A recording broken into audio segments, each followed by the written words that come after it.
قرآن کریم کے اندر اللہ رب العالمین نے فرمایا تجارت حلال ہے اور سود حرام ہے۔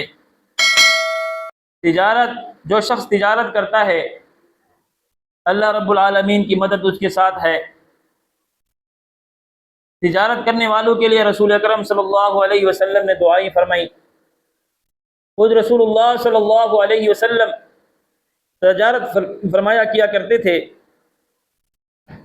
اور صحابہ کرام رضوان اللہ تعالی علیہم اجمعین میں سے بعض صحابہ کرام بڑے تاجر تھے، اور ایسے تاجر تھے کہ جن کی تعریف اللہ نے قرآن کریم کے اندر ارشاد فرمایا رجال لا تلہیہم تجارۃ ولا بیع عن ذکر اللہ واقام الصلاۃ وایتاء الزکاۃ، کہ کچھ ایسے تاجر ہیں کہ ان کی تجارت ان کو اللہ اور اللہ کے رسول صلی اللہ علیہ وسلم کے ذکر سے اور اللہ اور اللہ کے رسول کی یاد سے نہیں روکتی، نماز قائم کرنے سے نہیں روکتی۔ تو تجارت انبیاء علیہم الصلاۃ والسلام کا پیشہ ہے، صحابہ کرام رضوان اللہ تعالی علیہم اجمعین کا پیشہ ہے۔ تو تجارت رسول اللہ صلی اللہ علیہ وسلم کے طرز زندگی بھی ہونی چاہیے، صحابہ کرام رضوان اللہ تعالی علیہم اجمعین کی طرز پہ ہونی چاہیے۔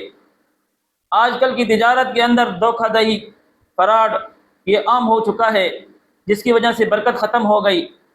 رسول اکرم صلی اللہ علیہ وسلم کی حدیث پاک کا مفہوم ہے، حضرت ابو سعید خدری رضی اللہ تعالیٰ عنہ روایت کرتے ہیں کہ رسول اکرم صلی اللہ علیہ وسلم نے فرمایا کہ سچا تاجر، امانت دار تاجر کل قیامت کے دن انبیاء علیہ الصلاۃ والسلام، صدیقین اور شہداء کے ساتھ ہوگا۔ کتنی بڑی خوش نصیبی ہے کہ دنیا کے اندر صرف سچ ہی بولنا ہے، امانت داری کے ساتھ تجارت کرنی ہے، دیانت داری کے ساتھ تجارت کرنی ہے۔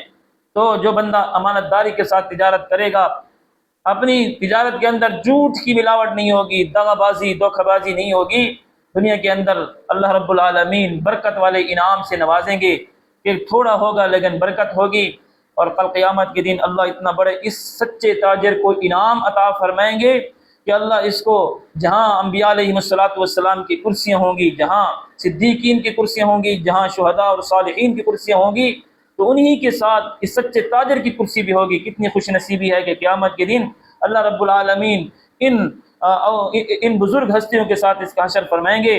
تو تمام تجار حضرات سے جو گزارش ہے کہ تجارت کریں، امانت اور دیانت داری کے ساتھ تجارت کریں، کہ جس کی وجہ سے دنیا میں خیر و برکت ہوگی، اور کل قیامت کے دن اللہ انبیاء، شہداء، صدیقین کا ساتھ نصیب فرمائیں۔ اللہ تعالی ہم سب کو عمل کی توفیق عطا فرمائے۔ وآخر دعوانا ان الحمد للہ رب العالمین۔